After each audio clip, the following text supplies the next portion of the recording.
ప్రముఖ రచయిత పొట్లూరి సుబ్రహ్మణ్యం గారు రచించిన కథ అంకితం. ఇప్పుడు మీరు ఆ కథ వింటున్నారు.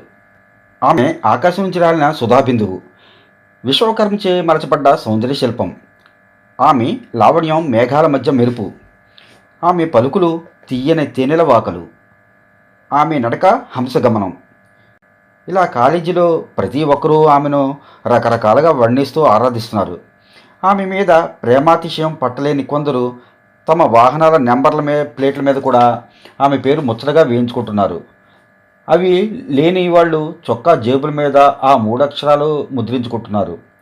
వేసవికాలంలో విజయవాడలో ఉష్ణోగ్రత పెరిగినట్లుగా వాళ్ళ ప్రయత్నాలు కూడా దినదినాభివృద్ధి చెందుతున్నాయి. అలా కాలేజీలోని మగ పురుగులంతా తన పేర్లను కొంగల్లా జపిస్తున్నసరికి వసుధ టెక్కు ఇంకా ఎక్కువైంది. స్టైల్ అనూహ్యంగా పెరిగిపోయింది. గర్వం ఆంజనేయుడి తోకలా విజృంభించింది. ఇన్స్టిట్యూట్లోని అందరి మతులు పోగొడుతూ ఆ రోజు టైప్ నేర్చుకోవడానికి చేరింది వసుధ. ప్రిన్సిపాల్తో సహా ఆ అవర్లో ఉండే విద్యార్థులంతా ఆమె అందానికి జోహార్లు అర్పించారు. గారంగా ముద్దుగా తీయగా మాట్లాడుతూ ప్రిన్సిపాల్ చేత చెప్పించుకుని లెటర్స్ చేయడం మొదలుపెట్టింది. ఆమె అటు బయటకు అడుగుపెట్టిన మరుక్షణమే లోపలికి దూరాడు సెకండ్ ఇయర్ బిఏ చదువుతున్న సుబ్బారావు. ప్రిన్సిపాల్ రూమ్ గుమ్మంలో నిలబడి 2 చేతులెత్తి నమస్కారం సార్ అన్నాడు అతి వినయంగా. ప్రస్తుత విద్యార్థులు కేర్లెస్నెస్ను విసుగు చెంది ఉన్న ప్రిన్సిపాల్ ఎడారిలో కనిపించిన ఓఎస్ఎస్లా సుబ్బారావు వినయానికి ముగ్ధుడై రా బాబు కూర్చో అన్నాడు. ఏం కావాలనైనా అన్నాడు అద్దాలు సవరించుకుంటూ. నేను మీ ఇన్స్టిట్యూట్లో చేరతాను సార్. అవశ్యం చేరినాయనా, మా ఇన్స్టిట్యూట్లో చేరడం నీ విజయానికి సింబల్ అంటూ సొంత డబ్బా కొట్టుకోవడం మొదలుపెట్టాడు. సార్ అన్నాడు తల పట్టుకుని సుబ్బారావు. ఏం బాధగా ఉందా జాలిగా అడిగా ప్రిన్సిపాల్. కాక నా బాధలో నేనుంటే పోనీలే బాబు మాట్లాడను, నీకు సాయంత్రం 5 to 6 ఇస్తున్నాను. నాకు దీనికి ముందు అవర్ కావాలి సార్. వెంటనే షాక్ అయినా ఐఎమ్ సారీ, ఆ అవర్ ఖాళీ దొరకదు. ఇంతకు నేను వచ్చింది ఆ అవర్లో చేరడానికే కదా సార్ అంటూ బ్రతిమాలుతూ అన్నాడు సుబ్బారావు. నో వీలే కాదు ఖచ్చితంగా చెప్పాడు. అయినా సుబ్బారావు నిరాశపడలేదు. కాళ్ళ వేళ్లబడి ఎంతో కొంత చదివించుకొని ఆ అవర్లో సీటు సంపాదించుకున్నాడు చివరికి. వసుధ టైప్ ఇన్స్టిట్యూట్లో చేరిందని తెలిసి ఆ మర్నాడు దాదాపు 25 మంది యువకులు వచ్చారు. ఆమె అవర్లోనే కాక ఆమెకు ముందు వెనక అవర్లో కూడా ఖాళీ లేదని తెలిసి హతాశులైపోయారు. సుబ్బారావు అదే అవర్లో సీటు సంపాదించాడని తెలిసి తెగ పీక్కు చచ్చారు. వచ్చాం కదా వెనక్కిపోవడం దేనికి? వసుధ అవర్లో ఎవరో ఒకరు చావకపోతారా, ఎట్లీస్ట్ జబ్బొచ్చైనా సెలవు పెట్టకపోతారా అనే ఆశతో ఏదో ఒక అవర్లో చేరిపోయారు కొంతమంది. ఇన్స్టిట్యూట్ కిటకిటలాడే బస్సులో ఉండేసరికి ప్రిన్సిపాల్ ఆనందపడిపోయి దీనికి అంతటికీ పరోక్షంగా కారణమైన వసుధకు ఫీజు కన్సెషన్ ఇవ్వాలని నిర్ణయించుకున్నాడు. సుబ్బారావు కొంత ప్రోగ్రెస్ సాధించి ఎక్కడో ఒక మూలన తన సీటును వసుధ సీటు పక్కనే వేయించుకున్నాడు. సుబ్బారావు ప్రోగ్రెస్ సాధించింది టైప్లో కాదు, ప్రిన్సిపాల్ని కాకపట్టడంలో.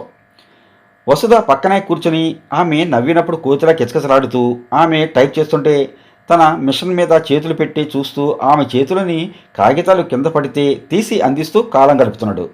అంతేగాని ధైర్యంగా ఆమెకు తన ప్రేమను వెల్లడించలేకపోయాడు. ఇకపోతే బీఎస్సీ ఫస్ట్ ఇయర్ చదువుతున్న సారంగపాణి వసుధ వాళ్ళున్న ఇంటికి 4 ఇళ్ళు అవతల ఉన్నాడు. ఆమె నిత్యం సాయంత్రం పూట గాంధీ పార్క్కి వెళ్ళేది. చాలా కాలం నుంచి అతనికి తెలుసు. పురివిప్పిన నెమలిలా ఇటీవల కాలంలో ఎన్నో అందచందాలను సంతరించుకున్న వసుధను ఎలాగైనా తన దానికి చేసుకోవాలని అనుకున్నాడు. ఆ సాయంత్రం ఆమె వెనకనే తన ప్రెట్టి డాగ్ గొలుసు పట్టుకుని పార్కుకి వెళ్ళాడు. ఆమె మెత్తని పచ్చికలో కూర్చుంటూ అటు చూసింది. ఎదురుగా చిరునవ్వుతూ నిలబడి ఉన్నాడు సారంగపాణి. అరే ఈ డాగ్ చాలా బాగుంది, ఎక్కడి నుంచి తెప్పించారు అంది కలుపుగోలుగా. బెంగళూరు నుంచి అండి ఆనందంతో ఉబ్బిపోతూ తను ఆమెకు ఎదురు కూర్చున్నాడు. దాని జాతి ఏంటి అని అడిగింది. చెప్పాడు. ఇంకా దాని అలవాట్లు గురించి విశ్వాసం గురించి ఏవేవో చెప్పుకుంటూ మాటలు కలిపాడు. ఇవి చాలా రేర్ ప్లేసెస్ అండి, మీకు ఒకటి ప్రజెంట్ చేస్తానండి అన్నాడు.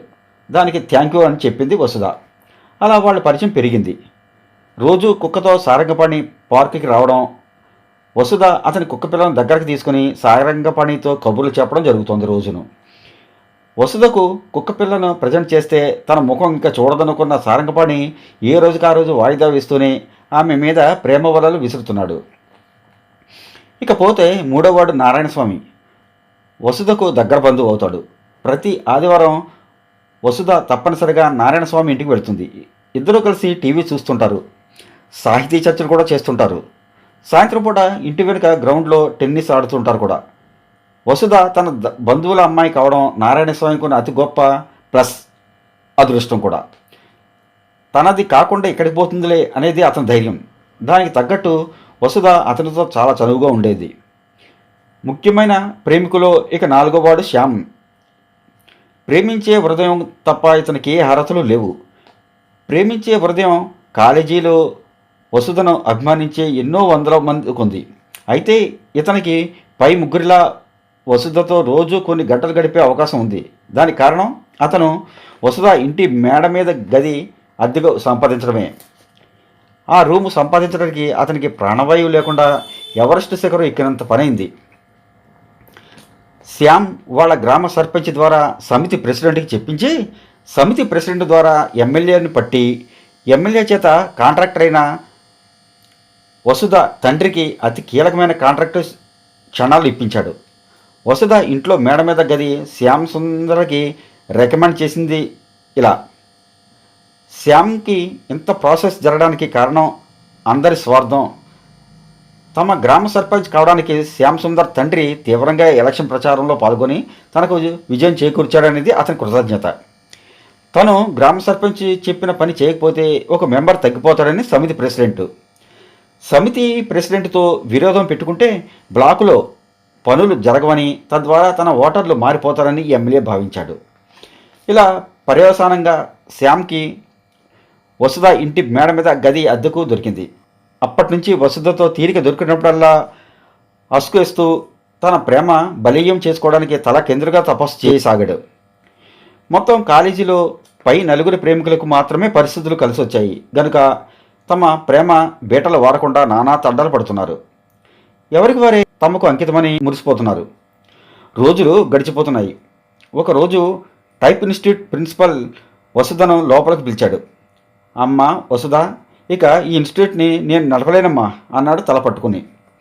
ఏమైంది సార్ అంది ఆందోళనగా అతనికి ఎదురుగా ఉన్న కుర్చీలో కూర్చుంటూ. కొంప మునిగింది అన్నాడు. విషయం చెప్పండి సార్ విసుగ్గా అంది వసుధ. ఏమని చెప్పే తల్లి, ఇప్పటి వరకు నా ఇన్స్టిట్యూట్కి టౌన్లో ఎంతో పేరుంది. ఆ పేరుండబట్టే కదా సార్ నేను చేరింది అంది. చెప్పేదేదో ముందు చెప్పి ఎడువు సో తర్వాత అంటూ మెల్లగా గొనుక్కుంది కూడా.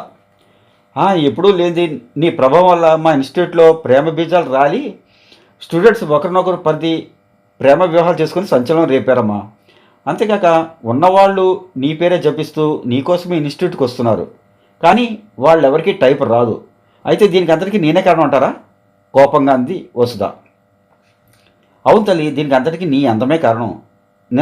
నిన్న స్పీడ్ టెస్ట్ పెడితే నీ పక్కన ఉన్న సీటు సుబ్బారావు పేపర్ అంతా వసుధ అంటూ టైప్ చేశాడు. ఇదేంటయ్యా అని అడిగితే ఈమె నా కాబోయే పెళ్ళాం, చెప్తే తప్ప అన్నాడు. అమ్మా, మీరు కాబోయే మొగుడు పెళ్ళాలో అయిపోయినా మొగుడు పెళ్ళాలో నాకు తెలియదు, కానీ నీ వల్ల ఎంతమంది పిచ్చివాళ్ళు అయిపోతున్నారో నాకు తెలుసు అన్నాడు. నిజంగా సుబ్బారావు అంత మాట అన్నాడా అంది కోపాన్ని దిగ్గమింగుకొని వసుధ. అవును వసుధ, ఎప్పటికైనా మనం కాబోయే భార్యాభర్తలం కదా ధైర్యంగా అన్నాడు అప్పుడే లోపలికి వస్తున్న సుబ్బారావు. అంతే, సుబ్బారావు చెంప చెల్లుమనిపించింది వసుధ. మూర్ఖుడా, ఒక ఆడపిల్ల తోటి మగవాడితో స్నేహం చేసినంత మాత్రాన పెళ్ళమైపోతుందా? ఇక నుంచైనా ఇలాంటి ప్రచారాలు కట్టిపెట్టి బుద్ధిగా బ్రతుకు. అయ్యా ప్రిన్సిపాల్ గారు, విద్యార్థుల్ని క్రమశిక్షణలో పెట్టలేక నాకు చెప్పుకొని ఏడ్చే మీ అసమర్థతకు హ్యాట్స్ ఆఫ్. ఇక నుంచి నేను టైప్ ఇన్స్టిట్యూట్కి రాను అంటూ ఫోటో నెగిటివ్లా ఉన్న ప్రిన్సిపల్ ముఖం మీద కాగితాలు విసిరికొట్టి చకచకా బయటకు నడిచింది వసుధ. మరుసటి రోజు తన ఇన్స్టిట్యూట్లో ఉన్న 100 మందిలో 75 మంది గుడ్ బై కొడతారని అతనికి తెలియదు పాపం. సుబ్బారావు ప్రిన్సిపల్ గది దాటకముందే వసుధ అతని చెంప పగలగొట్టిందన్న వార్త స్పెషల్ బులెటిన్ ద్వారా కాలేజీ అంతా తెలిసిపోయింది. ఈ విషయం తెలిసిన మిగతా ముగ్గురు ఆనందంతో డిస్కో డ్యాన్స్ చేశారు. శ్యామ్ దేవుడికి కొబ్బరికాయ కొట్టి గదిలో తన టేబుల్ మీద ఉన్న 3 దిష్టి బొమ్మల్లో ఒక దిష్టి బొమ్మ తల పగలగొట్టి వికటాటహాసం చేశాడు ఆనందంతో. సరిగ్గా ఇది జరిగిన నెల రోజులకు పార్కులో ఒక చల్లని సాయంత్రం వసుధ కిలకిలా నవ్వుతూ కుక్కపిల్లను ఒళ్ళోకి తీసుకుని దాన్ని బొచ్చు నింపుతున్న వేళ సారంగపాణికి రోజులు మూడి తన విషయం అటో ఇటు తేల్చుకోవాలనుకున్నాడు. వసుధ, నేనంటే నీ అభిప్రాయం ఏమిటి అన్నాడు మెల్లగా. నా అభిప్రాయం ఏమిటంటే మీరు కుక్కపిల్లను ఇస్తానని ఇవ్వలేదు కనుక మీరు అబద్ధాలు చెప్తారని అంది. అది కాదు వసుధ, నేను కుక్కపిల్లను తప్పక తెచ్చిస్తాను, కానీ నా మీద నీకున్న వ్యక్తిగత అభిప్రాయం చెప్పాలి అన్నాడు. మీరు చాలా మంచివారు, అంతకంటే మరేమీ లేదా? ఇంకేముంటుందండి? ఆహా, ప్రేమ ప్రేమ నేను సమస్త జీవరాశిని కూడా ప్రేమిస్తానండి అంది క్యాజువల్గా వసుధ. ఆ ప్రేమ కాదు వసుధ, నా మీద నీకున్న ప్రేమ. నీ కోసం పరితపిస్తున్న ఈ దేవదాసుని, ఏడిపిస్తున్న ఈ మజ్నుని, దారి తెలియక అల్లాడుతున్న ఈ బాటసారి కనికరించి కరుణించు అంటూ మోకాళ్ళ మీద కూర్చొని ఆమె చేతిని తన చేతిలోకి తీసుకుని నిమ్మరసాగాడు. చప్పున చేయి లాక్కుని ఒళ్ళోని కుక్కపిల్లను విసిరికొట్టింది. అది కుయ్యో కుయ్యోమని ఏడుస్తూ సారంగపాణి దగ్గర పాదాల దగ్గర చేరిపోయింది. మిస్టర్ సారంగపాణి, నీ కుక్కపిల్లను అభిమానించినంత మాత్రాన నిన్ను ప్రేమిస్తున్నాను అనుకుంటున్నావా? నిజమైన స్నేహితుడు అని ఇంతకాలం నమ్మాను. నీది కుక్క బుద్ధి అని ఇప్పుడే తెలుసుకున్నాను. చచ్చ, కుక్క బుద్ధి కూడా కాదు, గాడిద బుద్ధి. వెనక నిలబడితే తన్నే బుద్ధి. చడామడా వాయించి బడిబడిగా వెళ్ళిపోయింది. అప్పటి వరకు గార్డెన్లో అక్కడక్కడ పొదల వెనుక నెక్కి ఉన్న వసుధ అభిమానులు అతని చుట్టూ చేరి అర్ధ చంద్రాకృతిలో నిలబడి ఉన్నారు. సారంగపాణి తలెత్తగానే కంగ్రాచులేషన్స్ అంటూ అతని అభినంది తమ కసి తీర్చుకున్నారు. శ్యామ్ టేబుల్ మీద ఉన్న రెండవ బొమ్మను కూడా ముక్కలు ముక్కలుగా అయ్యేట్లు నేలకేసి కొట్టాడు. అయితే అతను ఈసారి ఆనందంగా లేడు. పై రెండు సంఘటనలు జరిగాక తన ప్రేమకు కూడా ఇదే గతి పట్టబోతుందని తీర్మానించుకున్నాడు. అతని కంటికి వసుధ ఝాన్సీరాణిగాను రుద్రమదిగాను కనిపిస్తూ ఉంది. ఇక రోజులు గడుస్తున్నాయి. శ్యామ్ తన మనసులోని మాట బయట పెట్టడానికి భయపడుతున్నాడు. కానీ అది ఎప్పటికైనా తప్పదని అతనికి తెలుసు. శ్యామ్ గారు అరుస్తూ హడావిడిగా మేడ మీదకి వచ్చింది ఓ సాయంత్రం వేళ వసుధ.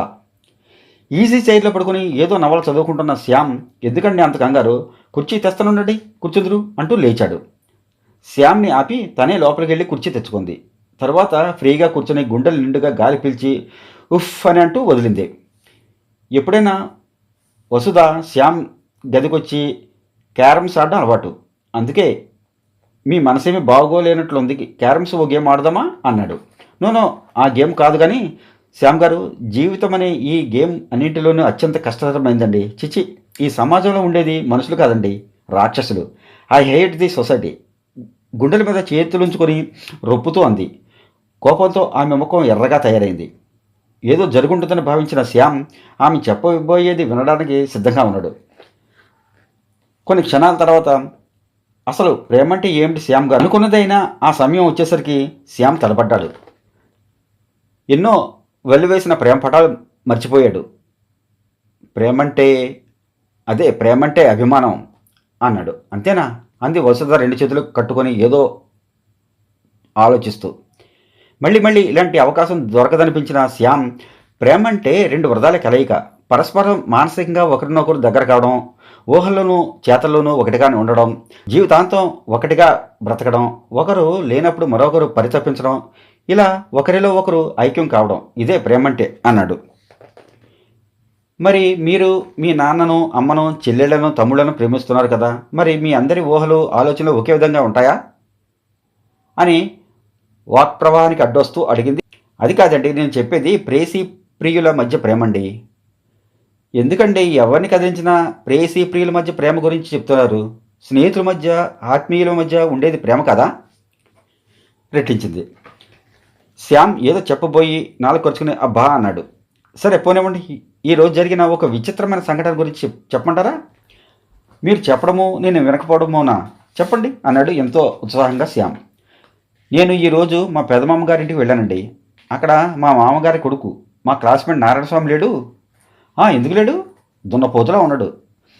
నా ప్రేమ బాటకు అడ్డుగోడ, నాకున్న ఆఖరి ప్రత్యర్థి వాడే. నువ్వు తన బంధువాన్ని తెగ నీలుగుతుంటాడు మనసులోనే ఏడ్చాడు శ్యామ్. ఈ రోజేం జరిగిందో తెలుసా? రా వసుధ, నా గదిలోకి వెళ్దాం, కొత్త క్యాసెట్స్ తెచ్చాను, పాటలు విందాం అన్నాడు.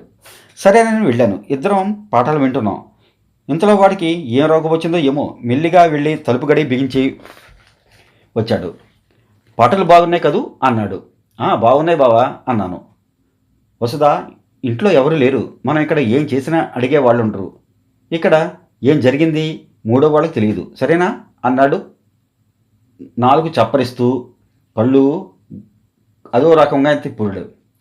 ఏమిటి బావా నువ్వు చెప్పేది? నాకేమీ అర్థం కావడం లేదు. ఏం చేద్దామంటావు అన్నాను. తర్వాత నారాయణస్వామి నా దగ్గరకు వచ్చి చేయి పట్టుకున్నాడు. నేను విదిలించుకొని లేచి నిలబడ్డా. ఏం చేయాలో అర్థం కాలేదా వసుదా? అదిగో అటు చూడు అంటూ ఓ క్యాలెండర్ చూపించాడు. అది రాధాకృష్ణ ఫోటో. రాధ విరహంతో కృష్ణుని పెనవేసుకుని ఉన్న ఫోటో. అయ్యయ్యో, ఏం కాలేదు కదా? సుళ్ళు తిరుగుతున్న ఏడుపును గొంతులో అదిమి పెట్టి ఆతృతి గడిగాడు శ్యామ్. అది ఆమె మీద సానుభూతి కాదు, తన వసుధ శీలం పోగొట్టుకుందేమోనన్న భయం అతనిలో ప్రకంపన సృష్టించింది. ఏమవుతుందండి రాస్కెల్, ఇదట్రా నీ ప్లాను అంటూ ఈడ్చి చెంప మీద కొట్టాను. పళ్ళు రాలేటట్లు. పందిమోహం వాడును దొన్న పోతులా శరీరం పెంచుకుంటే సరిపోయిందా? మేనట్స్ ఉండక్కర్లా. వేడివేడిగా 4 గంటించి బయటపడ్డాను. ఇక జీవితంలో వాడితో మాట్లాడను. ఆవేశంతో రొప్పుతోంది వసుధ. శ్యామ్ హడావుడిగా గదిలోకి వెళ్ళాడు. గదిలో ఏదో వస్తువు పగిలిన చప్పుడు వినిపించి లోపలికి తుంగి చూసింది వసుధ. కింద పడి ఉన్న బొమ్మ తాలూకు ముక్కల్ని చీపురుతో ఒక మూలకు నెడుతున్నాడు శ్యామ్. ఏమండి, మీ టేబుల్ మీద 3 కోతు బొమ్మలు ఉండేవే, అవి ఏమయ్యాయి అడిగింది వసుధ. అప్పుడొకటి అన్నీ పగిలిపోయాయండి, లోపల నుంచి కసిగా పళ్ళు కొరుకుతూ అన్నాడు. అతను వరండాలోకి వచ్చేసరికి వసుధ నిలబడి ఉంది. ఈ మగవాళ్ళని నమ్మకూడదండి. వాడికే కాదు, ఇక ఎవడైనా నా జోలికి వస్తే ఇదే జాస్తి జరుగుతుంది. చీత్కారిస్తూ వెళ్ళిపోయింది వసుధ. ఆమె చేసిన హెచ్చరిక ఎవరినో గురించో నాకు అర్థం కాలేదు శ్యామ్కి. ఎందుకైనా మంచిది, నిప్పు కాలుతుంది, జాగ్రత్తగా ఉండాలి అనుకున్నాడు. ఆ రాత్రంతా ఒకటే పీడకలలు. ఆమె చేయి పట్టుకున్నట్లు, చెంపదెబ్బలు తిన్నట్లు. ఇలా రోజులు గడుస్తున్నాయి. కానీ శ్యామ్ ప్రేమకు ఒక దారి తెన్ను లేకుండా పోయింది. ఎలాగైనా సరే తొందరలోనే అటో ఇటు తేల్చుకోవాలనుకున్నాడు. అందుకే ముందు జాగ్రత్త చర్యగా దూరంగా టౌన్లో వేరే చోట గది మాట్లాడుకున్నాడు. అంతా సిద్ధమైన తర్వాత ఒకరోజు అన్నిటికీ తెగించి రాత్రి 8 గంటల సమయంలో వసుధ కోసం మేడ దిగి కిందకు వచ్చాడు. వసుధ ఉందండి అంటూ చనువుగా లోపలికి వచ్చాడు. వసుధ 10 ఏళ్ల తమ్ముడు ఎదురొచ్చాడు. అమ్మమ్మ ఫస్ట్ షో సినిమాకి వెళ్ళారు, నాన్న ఇంకా రాలేదు. వసుధక్క ఒక్కతే గాడ్డలో ఉంది, వెళ్ళండి అన్నాడు వాడు. వీడొక్కడే తన బాధ గమనించేది. పెళ్ళైతే వీడికో మంచి బహుమానం ఇవ్వాలి అనుకున్నాడు మనసులో. వసుధ ఇంటి వెనుక చిన్న గార్డెన్ ఉంది. శ్యామ్ ఆ గార్డెన్లోకి వెళ్ళాడు. వెన్నెల విరగబోస్తుంది. అక్కడున్న ఒక కొబ్బరి చెట్టుని ఆనుకుని ఒక కాలు దానికి ఆనించి 2 చేతులు వెనుకకు వంచి చెట్టును పట్టుకుని ఆమె నిలుచున్న తీరులో ఆమె వక్షోజాలు గుండ్రంగా ఎత్తుగా కొట్టొచ్చినట్లు అనిపిస్తున్నాయి. సన్నని నడుము, పొడవైన జడ, గాలికి అలల్లా కదిలే పలచని ఆమె తెల్లని చీర, తెల్ల జాకెట్టు, తలలో మల్లెపూలు, వెన్నెల కన్నీలా ఉంది వసుధ. ఆ పరిస్థితిలో ఆమెను చూసిన శ్యామ్ తెగించి ఎలాగైనా సరే వసుధను కౌగిలించుకొని ఒక తీయని ముద్దు పెట్టుకోవాలి. కొడితే ఒక చెంపదెబ్బ, ఇంకా కోపం వస్తే ఒక చెప్పు దెబ్బ. ఎవరికి తెలుస్తాయి ఇవన్నీ? రేపు ఎలాగో రూమ్ ఖాళీ చేస్తానన్నాను కదా అనుకున్నాడు మనసులో ఒక దృఢ నిశ్చయానికి వచ్చినట్టు. అంతే, వణుకుతున్న శరీరంతో, ఉప్పొంగుతున్న ఆవేశంతో, అరమోర్పు కన్నులతో, పార్వశ్యంతో తేలుతున్న వసుధను సమీపించి నడుం చుట్టూ చేతులు వేసి బిగియారగా అగులించుకొని చెక్కిలి మీద ముద్దు పెట్టుకున్నాడు. ఎలాగూ చెంప పేలిపోతుందని నిర్ణయించుకున్న శ్యామ్ మెడ ముందుకు చాచిపాడు ఆమెకు అనుకూలంగా. అతను అనుకున్నట్లు చెంప పేలలేదు సరికదా, తనని ఇంకా అతుక్కుపోయింది వసుధ. ఇది కళ కాదు, నిజం. నో, ఇది ముమ్మాటికి కలే. కాదు, ముమ్మాటికి ఇది యథార్థం. అతను ఇలా తర్జన భర్జనలు పడుతుండగా, డియర్ శ్యామ్, ఎన్నాళ్లకు నా ప్రేమను గుర్తించావు? నేను ప్రేమిస్తున్నాను వసుధ అనే నీ తీయని మాట కొరకు ఎంతగా నిరీక్షించాను. నా మనసు ఏనాడో నీకు అంకితం ఇచ్చాను శ్యామ్. అందుకే ఇంకొకరికి చోటు లేకుండా పోయింది. ఐ లవ్ యూ శ్యామ్ అతని చెవిలో మధురంగా చెప్పింది వసుధ. ఆ మాటలు గింగిర్లు తిరుగుతున్నాయి. తనకు ఏవేవో వినిపిస్తున్నట్టుగా శబ్దాలు చేస్తున్నాయి చెవిలో. తన్మయత్వంతో తను ఏం వింటున్నాడో కూడా తనకు అర్థం కాకుండా ఉంది. నేను వింటుంది నిజమా? పిచ్చిగా తడుముకుంటూ అన్నాడు శ్యామ్. నన్ను కౌగులించుకున్నది అబద్ధమైతే అదే అబద్ధమవుతుంది, చిలిపిగా నవ్వుతూ అంది వసుధ. శుభం.